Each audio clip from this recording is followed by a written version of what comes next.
Hello there, welcome to the signal box today and back with another video. Well, as you can see here, this is what's known as a block instrument in a signal box. The old-fashioned lever type signal boxes on British railways and still used on heritage railways. And basically it was a communication device between one signal box to another to ensure that there was one train on any one piece of railway at any one time, specifically single line. And it ensured the safety of that train went from A to B without meeting any trains on the way. So this is the actual block bell or block instrument, as it were. It was accompanied by a little bell as well that used to tap out all the different codes for different trains. It was how signalmen used to talk to each other the days before phones and computers. So the bell normally situated on a little box like this, but I decided to come up with something a little bit better maybe. So the little toolbox is out today, or has been out for a couple of days. And what has it been up to? Well, the little toolbox has been very useful because I decided to make something block instrument related, and it didn't actually cost them a lot at all. I think all it cost me actually was £7.99 I think for the bell, and I think £3, £2.89 for the marker pen, the artist marker pen, and that was it. The rest of it was all made from bits and pieces. But anyway, I'll show you what I've made now, and I don't think it looks half bad. What do you think? There's our block instrument.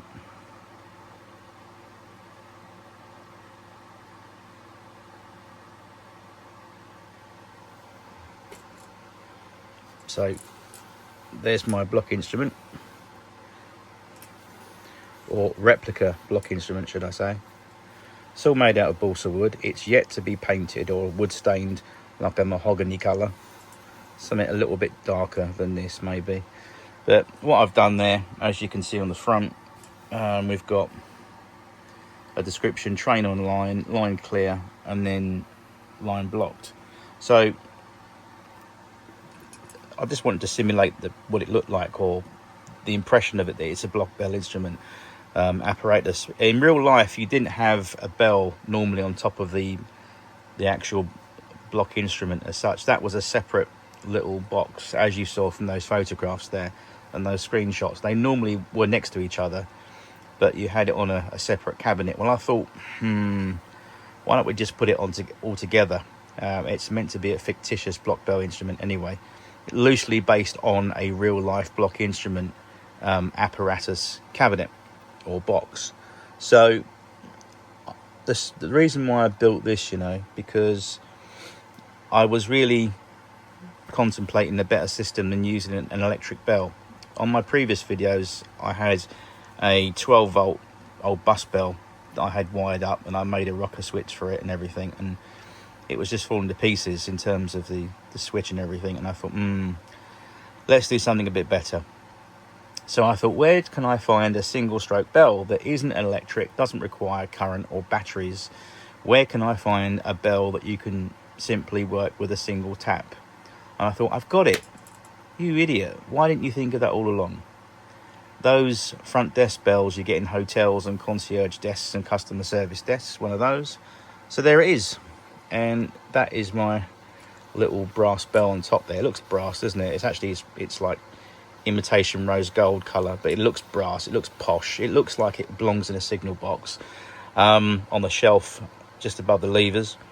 And this is an old furniture handle that I use to simulate the rotary switch that you can turn, obviously, the setting of these instrument notifications over to. So obviously you can pull it out and twist it as it was supposed to be in those days, but it doesn't do anything. It's just a dummy piece of equipment on there, but it gives the impression that by the shape of it, it looks like it does something. Like you could pull it out slightly and turn it that way or turn it that way. But a cocktail stick and a little bit of scrap balsa wood made the indication needle there.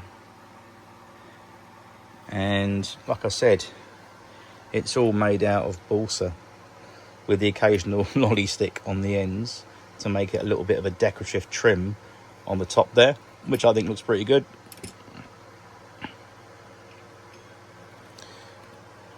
I put a little date on there to say when it was made for historical purposes one day when I'm not here.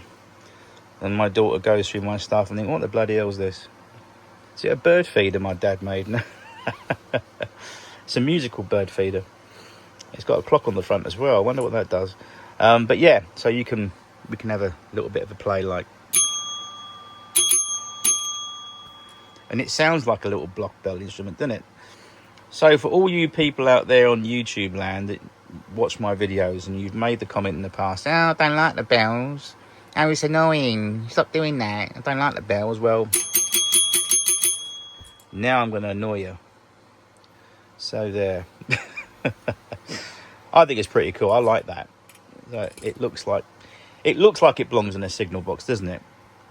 I didn't have enough balsa wood left over to make another one, i.e. the same one as this, but just to put that on top to have, it wouldn't make sense technically as it doesn't do anything, but I just wanted to give the impression that it is a signal box shelf block instrument, little box complete with the bell, and yeah, so there we are. I say I've got to probably most likely wood stain this at some point when I get around to it, but yeah, I'm really pleased with that, and I think it definitely looks railway-fied, I think.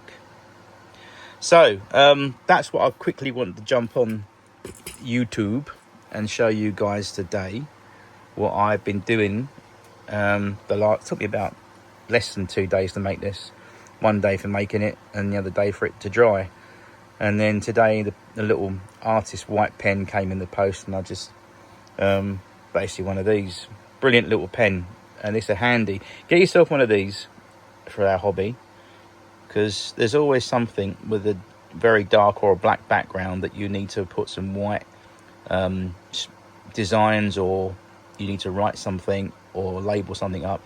Brilliant little pen. As you can see, it works a treat for what I want it to anyway. So that's what I've been doing. Just a bit of an update. I've cut and measured all of my wiring that I need to do for the signal box signal. See, I'm talking signal boxes again. It's because I'm in S&T mode with these signals that I'm doing on the signaling, the re-signaling of my layout. What I was going to say was I have cut and measured all the wiring required for my re-signaling job. It's all been measured and cut.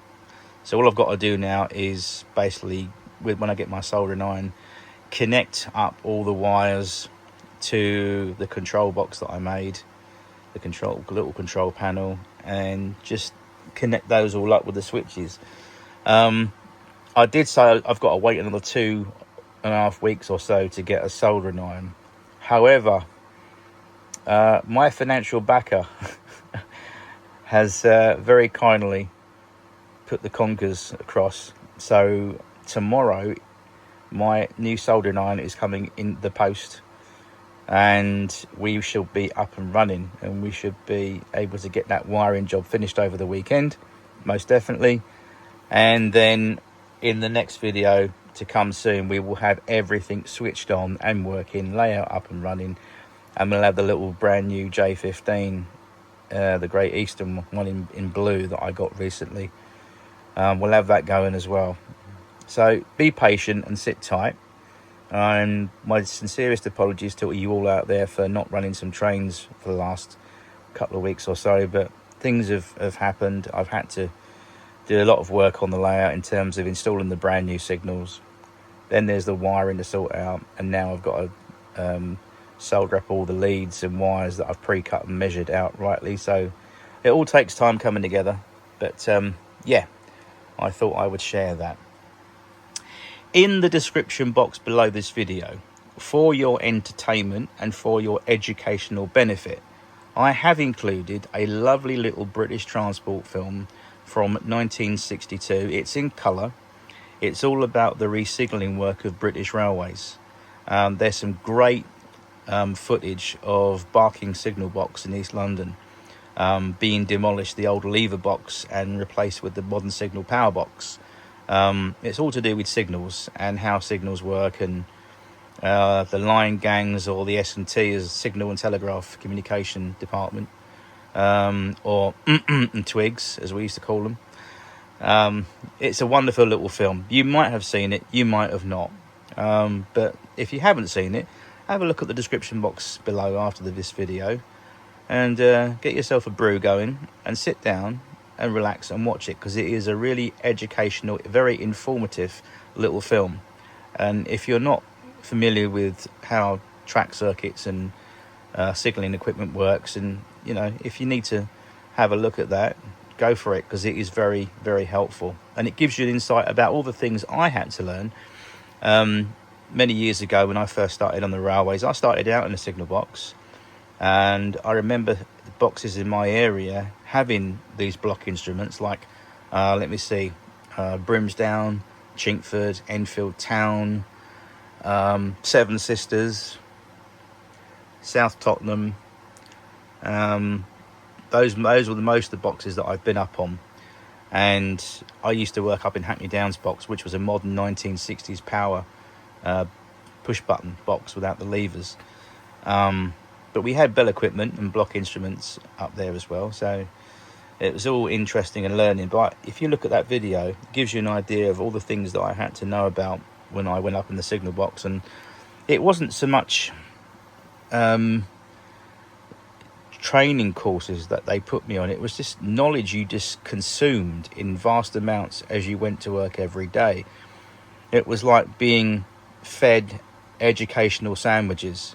You just intook vast amounts of knowledge that was so enjoyable to pick up and so fun to learn about, and you just picked it up as you went along. And then when you went on training courses, everything that you'd picked up from other people, or someone showing you how to do something, or the principle behind something, it sort of was the bread and butter in between the filling and the sandwich of that training course. So you everything gelled together nicely, and that's how you learn. It was really fun in those days. But yeah, have a look at the video if you want to. I'll put it in the description box below, and the little comments box, and or the main descriptions box, should I say, and it will be in there. Anyway, thanks for watching today, everybody, and I will see you soon in the next video. Take care. Just wanted to drop in and say hello and show off this little piece of hobby craft. And as they say, 2 in a 1, train out of section. I'll see you soon in the next video. Bye bye now.